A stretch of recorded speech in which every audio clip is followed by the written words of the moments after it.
Alright, mga kababayan, mga kaibigan, mga katokis, mga kapots. Kamusta po kayong lahat? And once again, welcome po dito sa ating mumunting channel, Simply Talkies Vlog. Tayo po ay magbibigay lang ng maiksing komento, opinion at reaksyon sa mga mainit na usaping pang-politika sa ating bansa. Pag-usapan natin mga kababayan, ito pong mga kakampings, no? Nagiging mga tulad na rin sila ng mga DD shit, no? Biruin ninyo, itong dalawang tao na to na parehong mga supporter ng kakampings, no? Nag-aaway po. Pero yung isa diyan, kakampings na burak. Ito yung sinasabi nating matalinong bobo, no? Isang abogado, dating COMELEC commissioner na hindi mo alam kung DD shit o kakampings. Pero sinabi niya kakampings daw siya eh. Pero yung inuugali niya, ugaling DDS na burak. O yung kinakaaway niya, isa namang kakamping. Pero sinabi, uniping po ako eh. Ano ba talaga? Nagiging DDS na kayo ha? Kayo nag-aaway mga kababayan ha? O yan, malalaman natin. Alam niyo naman siguro kung sino ng dalawang tinutukoy natin. No? At ito naman si Papa Gadon. Papa Gadon means Presidential Advisor for Poverty Alleviation. Secretary Gadon, meron pong tahasan yung masakit na pananalita na sinabi sa inyong tokmol na Vice Presidente. Ito talagang fact check na ito mga kababayan. Nanggaling na ito sa isang tao na nagsasabing ang mga DD shit, mga tanga at bobo. Ito po, tahasang sinabi na, masakit na pananalita na ang binitawan nitong si Papa Gadon laban sa inyong pinakamatalino, pinakamagaling, pinakatokmol. Pinakamatalino, pinakamagaling, sabay tokmol na Vice Presidente Sara Putit Duterte. Alright, shout out po lahat sa inyo and may God bless you all. So, unahin natin yung kakampings versus kakamping, no? Nag-aala DDS na po sila, no? Mga DDS nag-aaway-away dahil sa kwarta. Sila nag-uunahan sa pagkuha ng ginto doon sa leprechauns. At the end of the rainbow, hindi po leprechaun ang makikita nyo. Sino? Mga DD shit. Naghahanap ng ginto doon sa malaking ball. Mukhang mga pera yung mga yan eh. No, biruin nyo, mag-aaway-away sila dahil lang sa pondo. Mag-aaway-away sila dahil lang sa donation ng mga kinakwartahan nila. Okay? O eto namang kakamping, nag-aaway-away dahil patalinuhan eh, no? Sino pong mga kakamping na ito nag-aaway? Si Attorney Jesus Palsis at ito namang si Attorney Rowena Guanzon. Kasi itong si Buwangson, tinitira niya na po lahat mga kakampi niyang kakampings. Si Ronald Llamas, tinitira niya na. Sino pa ba yung babaeng tinitira niya?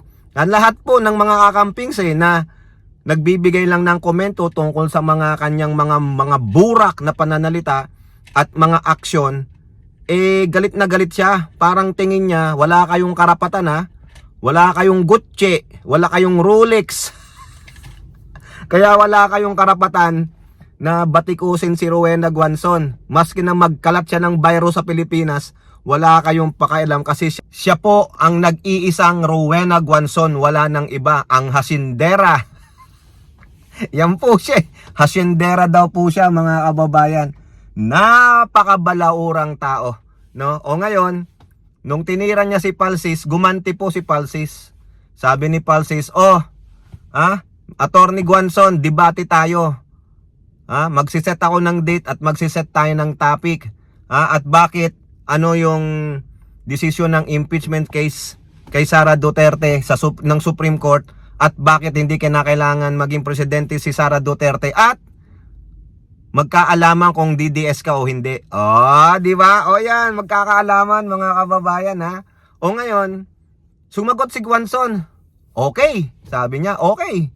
Call ako dyan sa debate mo. Pero maligo ka muna ng 3 beses. May kondisyon pa. Bakit? Naamoy mo ba si Palsis na amoy mabaho? amoy putok, hindi naliligo.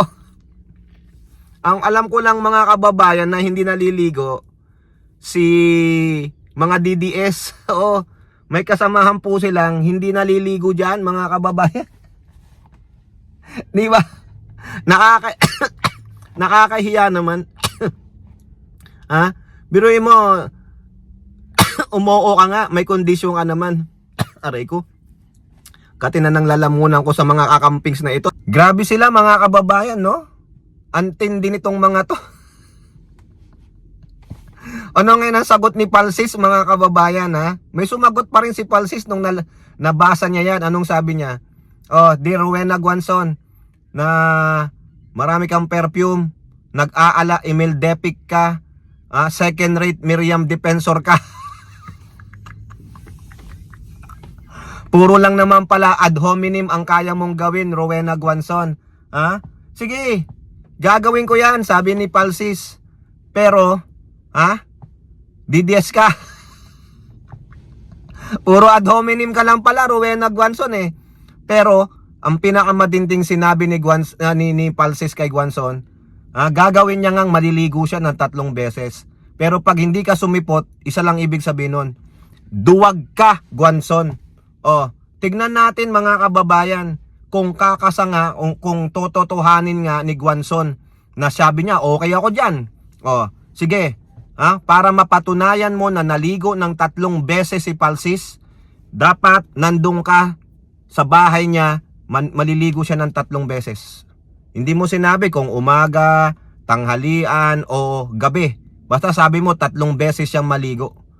Okay? O ngayon, pag nagawa niya yon, ano gagawin mo? Sisipot ka sa sinabi niyang takdang araw ng debate at yung topic nga na sinabi niya. Ha? Gagawin mo? Kung talagang matapang ka, may bayag ka, Guanzon, nagsisisumigaw ka dyan sa mall, nananakit ka ng kapwa mo, ang tapang mang ng mga bibig mo, masyado kang matabil, masyado kang hasindera, mata pobre. Sige, kami po ay mag-aabang ng debate ninyo. Kasahan mo si Palsis. Kayang gawin ni Palsis yan, maligo ng 3 beses? Oo. Maski na mahal ang tubig, gagawin niya yan. Makadebate ka lang niya, ang tanong, sisipot ka.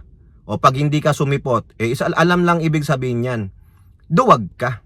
Oo, para ka lang mga DD shit. Duwag ka, tulad ka lang ni Bato, tulad ka lang ni Harry Roque, si Bantag, at yung iba pa na nagtakbuhan na, nagsitakas. Puro daldal lang, puro salita lang, tulad ka lang ng mga Duterte, tulad ni Baste, ni Pulong, ni Sara Duterte, pare-pareho po kayo. Oh, hindi ka kakamping, DDS ka. Kung hindi ka a-attend dyan sa hamon ni Palsis, sabi mo, okay, darating ka kung maliligo siya ng 3 beses. Kung nakaligo ng 3 beses, what you gonna do? What you gonna do? A-attend ka? Wala. Kung ganun lang naman pala, buladas ka, huwag-duwag ka, hinamon ka. Sige, palagan mo. Pakita mo na hindi ka lang matapang na magwawalwal dyan ng walang kapangyarihan. Kaya mong walwalin ang isang abogado din. Walang ad hominem. Sabi mo, nakapagsulat na ba ng libro si Palsis? Political analyst ba siya? Yun ang mga ganun eh. Ang tapang ng bibig mo eh. Sige, tingnan natin mga kababayan kung sisipot siya. Maganda to. Bago na po ang mga nag-aaway ngayon, hindi na DDS versus DDS. Kakampings versus kakampings. Now, punta naman tayo kay Papa Gadon. Si Papa Gadon na visit na, napikon na po dito sa katarantaduhan ni Sara Duterte. Sinabi niya na po na dapat mag-resign na si Sara Duterte dahil isa siyang malaking bobo. Wala po siyang kakayahan para mamuno at maging presidente ng ating bansa. No? Hindi niya kayang ipaliwanag yung mga inaakusa sa kanya. Yung mga Mary Grace Piatos, yung mga fictitious name. Ang tanging depensa na lang nila CIF po yan eh. Confidential for your eyes only. Hindi pwede pong ibigay yung mga pangalan. Pero mga kababayan, oo, sa ordinaryong mamamayang Pilipino, hindi pwedeng malaman kung sino yung Mary Grace Piatos na yan.